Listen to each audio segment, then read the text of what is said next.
Lundi 21 août 2017, mesdames et messieurs, merci de nous préférer pour vous informer et bienvenue dans cette édition d'information.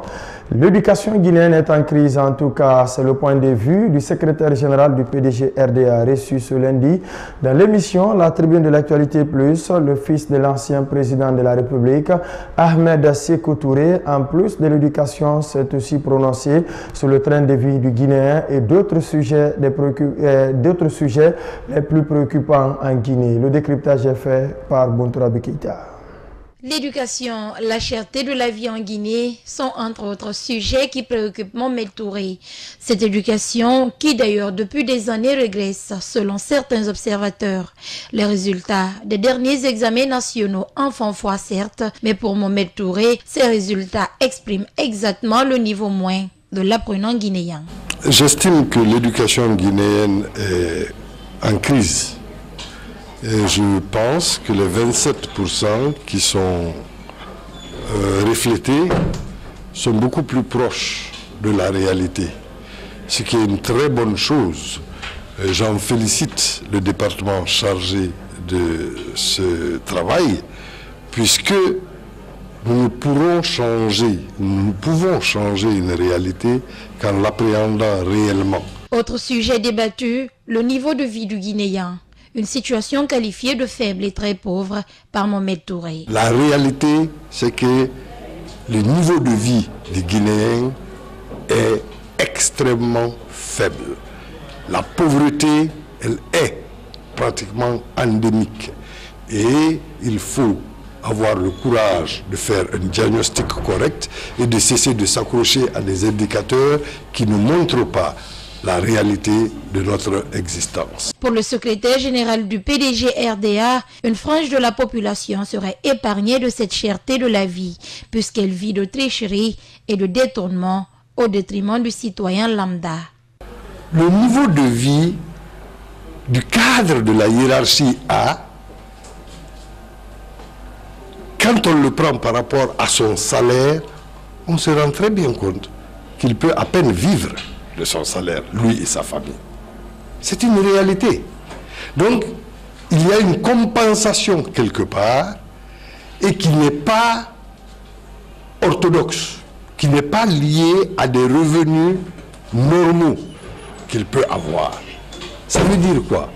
Ça veut dire que tout le monde triche quelque part, que tout le monde se débrouille quelque part. À en croire Mohamed Touré, les appréciations de l'indicateur macroéconomique sont ce qu'elles sont, mais force est de reconnaître que la redistribution de la richesse reste désirable. Les accidents mortels de la circulation deviennent de plus en plus récurrents en Guinée. Il ne se passe plus une semaine sans que la route n'endeuille des familles dans le pays. Samedi dernier, le chef de file de l'opposition guinéenne, lors de l'Assemblée générale hebdomadaire de l'UFDG, est revenu longuement sur les causes de ces accidents qui, aux yeux de Cellou Dalein Diallo, des responsabilités peuvent être partagées à différents niveaux. Soirée Bouakar, compte rendu. C'est par une minute de silence à la mémoire des concitoyens qui ont perdu la vie récemment dans un accident de la circulation à Kindia, mais aussi pour les centaines de Sierra-Léonais qui ont péri dans l'éboulement que le Cellou Dalein Diallo a ouvert son discours ce samedi au siège de son parti. Devenu de plus en plus récurrent en Guinée, le président de l'UFDG pense que l'État a une responsabilité directe ou indirecte dans cet état de fait, surtout dans le cadre de l'entretien du réseau routier. Lorsque la société n'est pas maintenue, lorsqu'il y a des nids de poules qui ne sont pas freinés alors qu'il n'y a pas de signalisation, il y a des risques que le conducteur surpris par l'état de la route perde le contrôle de son véhicule ou à la suite d'une crevaison perde le contrôle du véhicule. On a souvent des accidents. À ce facteur, Cellou Dalein Diallo ajoute le manque de contrôle technique des véhicules et le laxisme dans l'octroi des permis de conduire. Cependant, le chef de file de l'opposition n'indexe pas que l'État dans cette situation. Il a dénoncé aussi le comportement des chauffeurs qui, souvent par certaines pratiques, mettent la vie des passagers en danger. Lorsque vous mettez des barres de fer, justement, et des passagers dans le même véhicule, comme l'accident, il n'y a pas de risque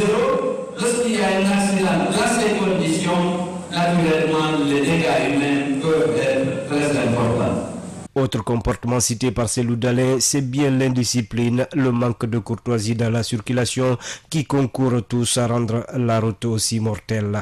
Le président de l'UFDG a en outre déploré la disparition du bon sens dans le comportement des Guinéens.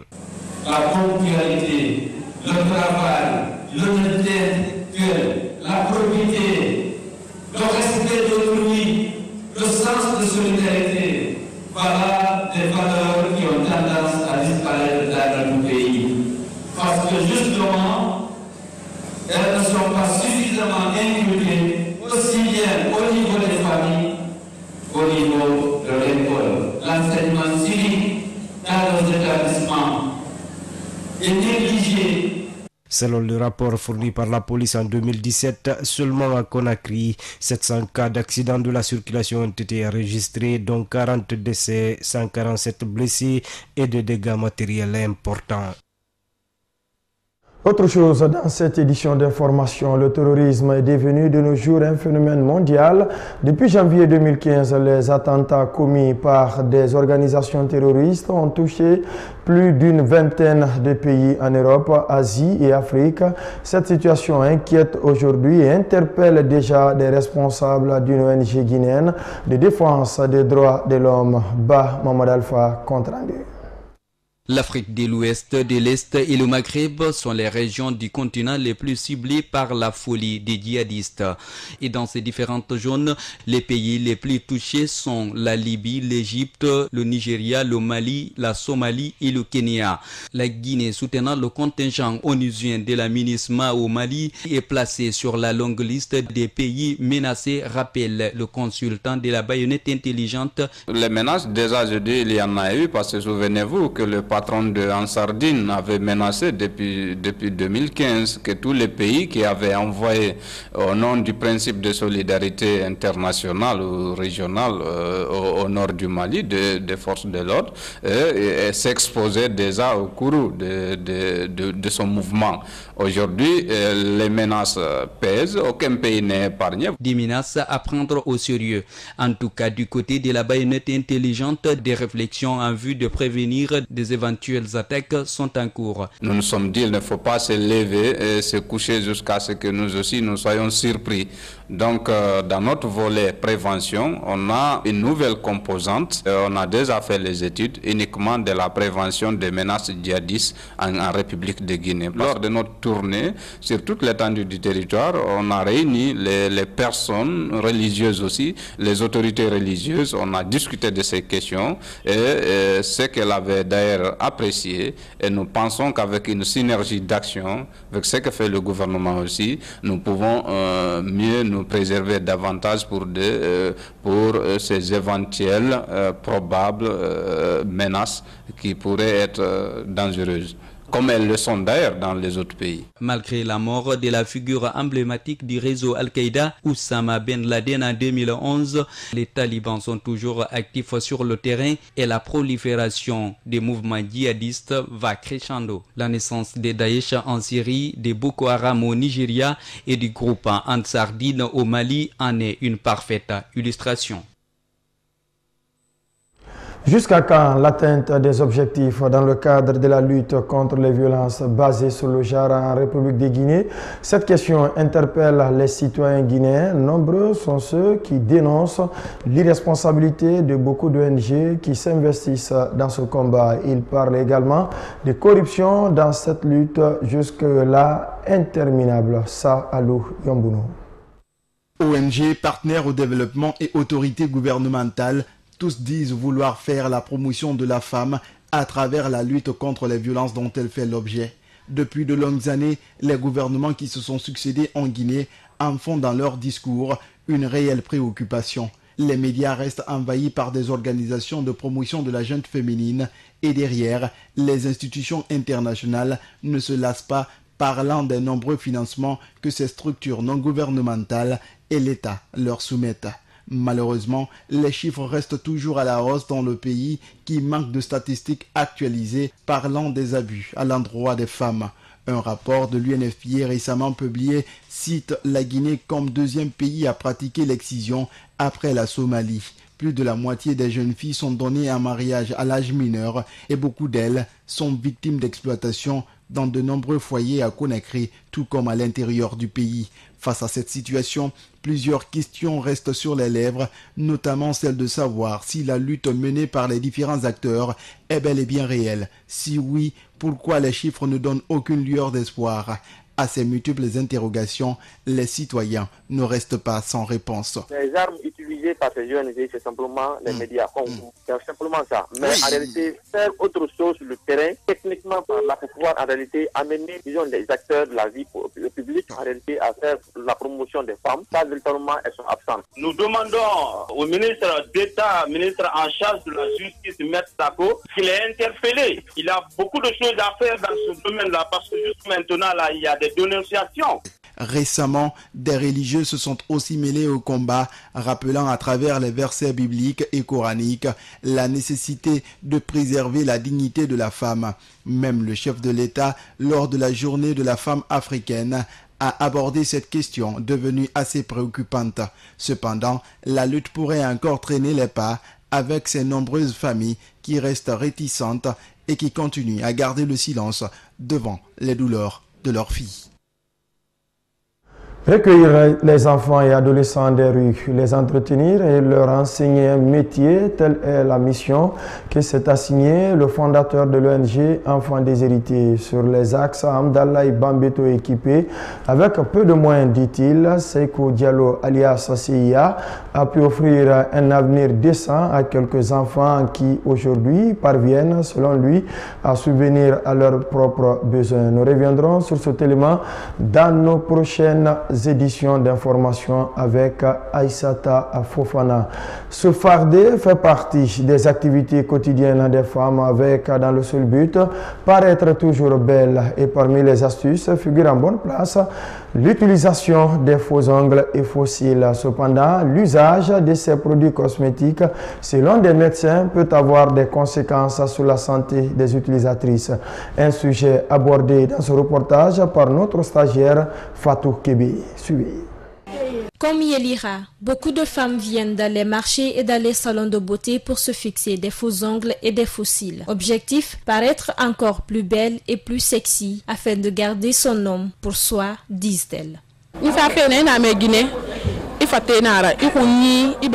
Si tu entends femme, c'est l'entretien. On fait tout ça à cause des hommes. Car si tu n'es pas belle, ils ne te regardent même pas. Mettre des faux cils et des faux ongles, un moyen de séduction pour certaines demoiselles et une source de revenus pour d'autres. Dans les marchés de la capitale, des jeunes filles en font un fonds de commerce en dépit des conséquences que courent celles qui les mettent. Pour Madame Kabatete, experte dans le domaine esthétique, l'utilisation de matières adéquates est importante. Il y en a qui perdent les cils, même il y en a qui ont des problèmes d'yeux, qui n'arrivent pas à dormir parce qu'elles sont allergiques à ça. J'ai l'impression que les femmes qui mettent les faux cils veulent que ça dure, mais il faut faire attention. Si vous ne mettez pas avec une colle adéquate, une bonne colle pour les yeux, une colle qui a été mélangée à un produit plus fort qui permet aux faux cils de rester plus longtemps, vous risquez d'endommager les yeux. Au même titre que les faux cils, les faux ongles ont aussi un impact négatif sur la santé selon les spécialistes. La colle utilisée pour les fixer, disent-ils, affecte la kératine et favorise des infections bactériennes. Même si la pose des faux cils et ongles reste prisée pour des jeunes demoiselles, nombreuses sont celles qui pensent que beaucoup d'hommes préfèrent le naturel. Certains hommes préfèrent la simplicité chez leurs femmes. Pour certaines femmes, l'usage des faux cils et des faux ongles n'a aucun inconvénient sur la santé dans la mesure où cela n'a jamais causé de mort. Qu'à cela ne tienne, l'idéal conseille le naturel pour toute protection des sens. Après l'inondation survenue en Sierra Leone qui a causé des morts et plusieurs disparus, des corps non identifiés continuent à être repêchés dans les eaux guinéennes. Après celui d'une femme sortie de l'eau vendredi dernier, ce dimanche, 2 autres corps ont été retrouvés au port de pêche de Boulbinès, bien dans la commune de Kalom. Leur identité n'a pas encore été révélée. Aminata Touré. À distance, l'on pouvait voir drainés par le vent et les vagues de mer des corps des présumées victimes de l'inondation survenue en Sierra Leone. Mais hélas, devant la curiosité des uns et des autres, chacun ne fait qu'observer et indexer la provenance des corps qui flottent sur la surface de l'eau.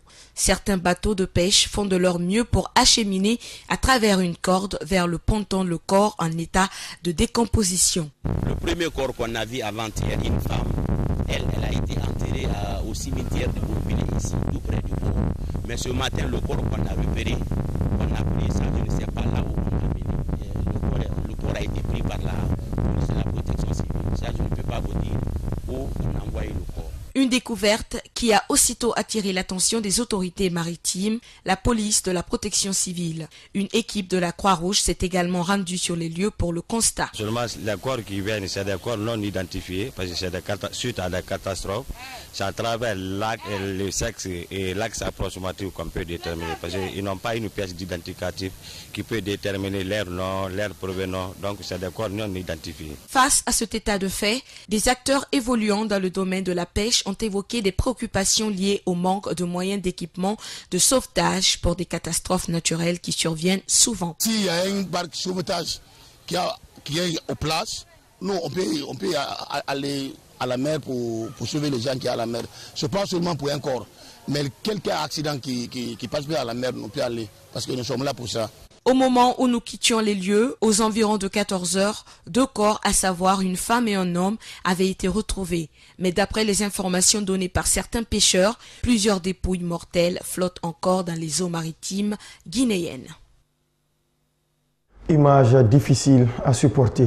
En prélude du dernier match retour des éliminatoires du CHAN Kenya 2018, le sélectionneur de l'équipe locale guinéenne a animé une conférence de presse ce lundi à Conakry, une rencontre au cours de laquelle Kamfori Lapé Bangoura a tenté de rassurer les hommes des médias et le public sportif de la qualification du Sili local à la 5e édition du championnat d'Afrique des Nations. Moussa Sefa Kamara, compte rendu.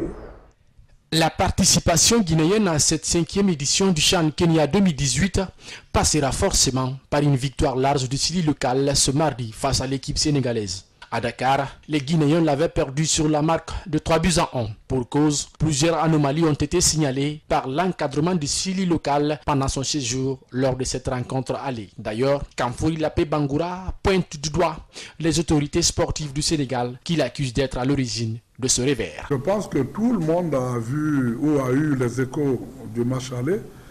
Je pense que par réaction, par patriotisme, chacun cherchera quand même à s'impliquer.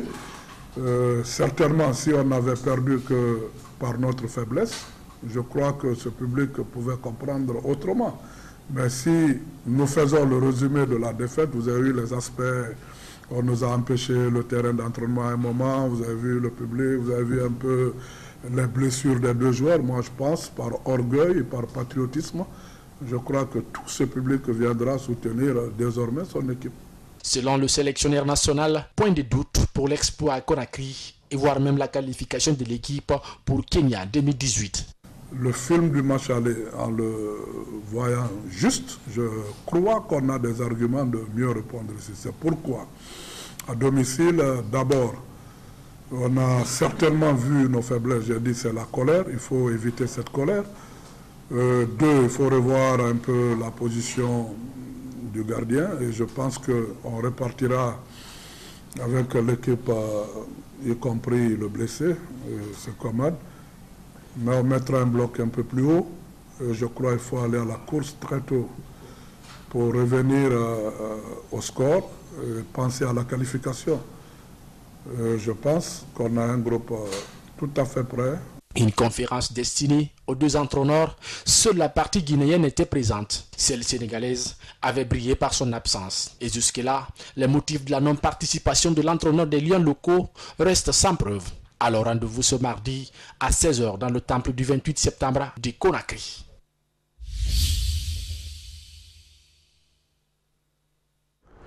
Elle veut succéder au président Joseph Kabila à la tête de la République démocratique de Congo. Monique Mukuna, candidate indépendante, elle a annoncé sa candidature malgré l'incertitude qui plane sur la tenue de ces consultations avant la fin de l'année 2017. Suivez.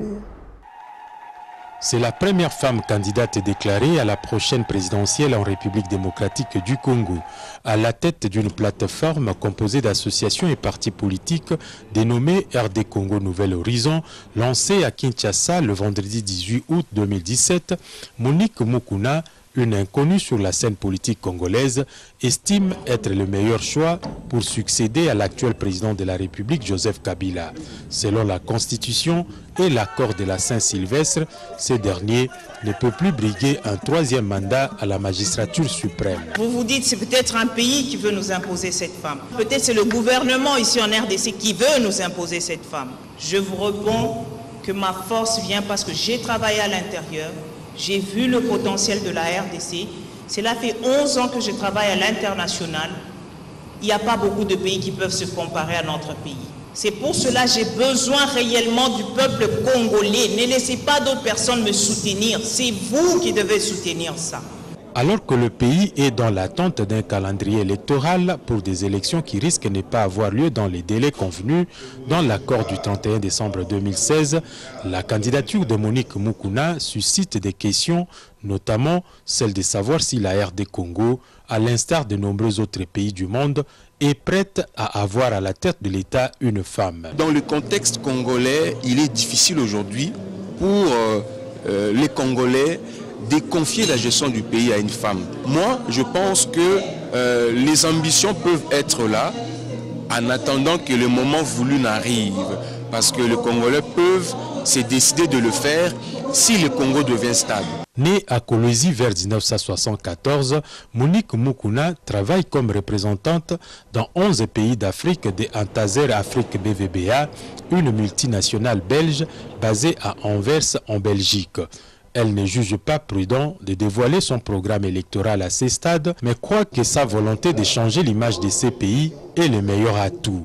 Elle mise sur l'électorat féminin qui représente plus de 55% de la population, mais aussi sur tous ceux qui veulent changer le système en place lors de la prochaine présidentielle qui, insiste-t-elle, doit se tenir en décembre 2017.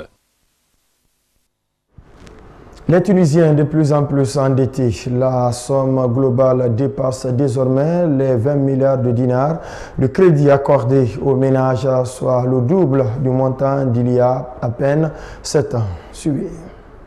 Les ménages tunisiens sont de plus en plus endettés.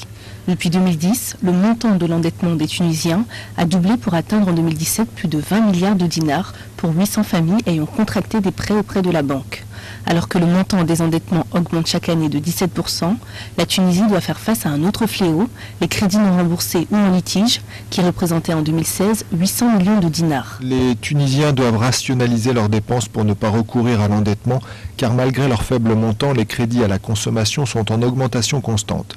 Les Tunisiens font face à une conjoncture difficile où s'enchaînent depuis quelques années le Ramadan, l'Aïd al-Fitr, les festivités de l'été, les soldes, l'Aïd al-Kabir, la rentrée scolaire, sans oublier les autres occasions comme le mariage. Le consommateur tunisien contracte des crédits auprès des banques en premier lieu, mais d'autres organismes entrent en jeu, tels que les magasins proposant des paiements différés ou en plusieurs fois, ainsi que les organismes spécialisés. 80% des crédits alloués aux ménages concernent l'acquisition ou l'aménagement des maisons.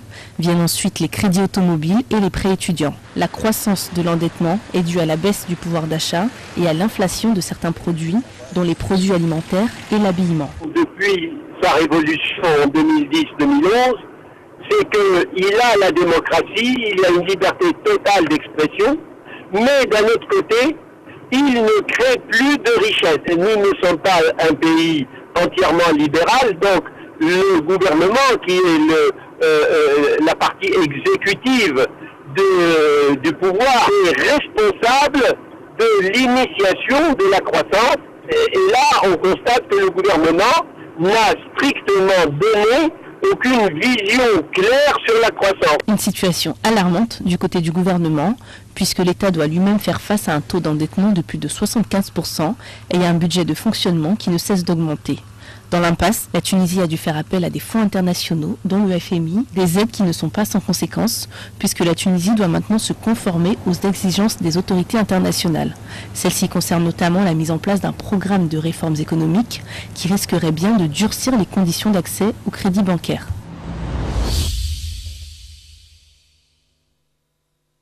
Le conducteur de la camionnette blanche qui a foncé jeudi sur la Rambla de Barcelone est désormais identifié. Il s'agit de Younes Abou Yacoub, un Marocain de 20 ans qui pourrait être armé, un individu dangereux activement recherché par toutes les polices de l'Europe. Suivez. Ce sont les premières photos du terroriste présumé en fuite. Elles ont été prises par les caméras de surveillance à l'entrée du marché de la Boqueria au cœur de Barcelone. Comme on le voit sur cette carte, ce marché est à moins de 200 mètres de l'endroit où la camionnette a terminé sa course meurtrière. Ces photos sont bien celles de Younes Abou Yacoub. La police catalane a diffusé sur son compte Twitter ce matin que le conducteur du fourgon de l'attaque était identifié. Et sur Radio Catalunya, le nom du fugitif était confirmé. Donc dans la maison explosée d'Alcanar, on n'a pas retrouvé le corps de Younes Abou Yacoub. Non, puisqu'il était au volant de la camionnette. Il ne peut pas être mort dans l'explosion à Alcanar et être en même temps sur la Rambla. Younes Abou Yacoub, on le sait, est un jeune Marocain de 22 ans. L'Espagne a désormais communiqué à toutes les polices européennes l'identité de ce suspect en fuite. Cette nuit à Ripoll, d'autres perquisitions ont été effectuées. Ripoll, c'est la ville d'où sont originaires la majorité des 12 terroristes présumés de la cellule catalane. Les enquêteurs espagnols tentent aussi de savoir quels liens unissent l'imam de Ripoll avec la Belgique. Abdelbaki Essati est soupçonné d'avoir radicalisé les jeunes de Ripoll. Il a fait le déplacement chez nous fréquemment. Il était notamment à Vilvoorde dans les semaines qui ont précédé les attentats à l'aéroport de Zaventem et dans le métro à Malbec.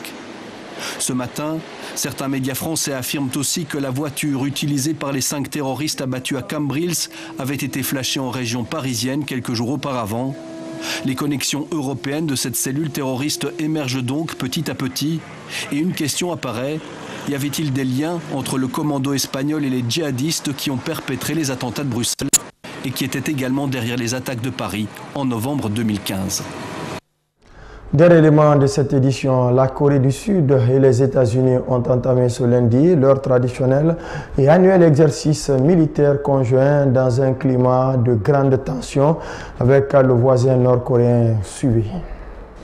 Ils ne bougent pas de leur chaise, les yeux rivés sur leurs écrans. Pourtant, ces officiers sont en pleine exécution d'un exercice militaire. Américains et sud-coréens, ils sont rassemblés dans cette salle de simulation informatique pour une dizaine de jours. Leur but, s'entraîner à protéger la frontière sud-coréenne. Kim Jong-un y voit, lui, une agression militaire. Il n'y a aucune intention d'accroître les tensions militaires sur la péninsule coréenne. Ces exercices sont annuels et de nature défensive. La Corée du Nord ne devrait ni s'opposer à nos efforts pour maintenir la paix, ni s'engager dans des provocations qui empirent la situation en utilisant ces exercices comme une excuse. Des propos pour apaiser Pyongyang, très irrité par la tenue de ce rituel annuel. Kim Jong-un avait d'ailleurs appelé à l'annulation de ces exercices en brandissant une menace, tirer une salve de missiles à proximité du territoire américain de Guam. Donald Trump promettait en retour du feu et de la colère. Une situation explosive ravivée en juillet dernier par les tests de 2 missiles balistiques par Pyongyang. Des essais concluants qui pourraient mettre à sa portée une bonne partie du continent américain. Les États-Unis, qui ne mobilisent finalement que 17 500 officiers au lieu des 25 000 prévus. À la question « est-ce un geste d'apaisement ?», le chef du Pentagone répond « Non, c'est un exercice pour la défense de la Corée. Un exercice combiné où tout est verrouillé à l'avance par une alliance d'officiers, oui. » Si une nouvelle démonstration du régime nord-coréen est dans tous les esprits, l'agence de sécurité de l'île de Guam indique ce lundi qu'elle ne modifierait pas son niveau d'alerte. Voilà, mesdames et messieurs, c'est la fin de cette édition. Tout le plaisir a été pour moi de vous servir. Demain mardi, vous serez en compagnie de Dianka Sissé. Encore une fois, merci et portez-vous bien.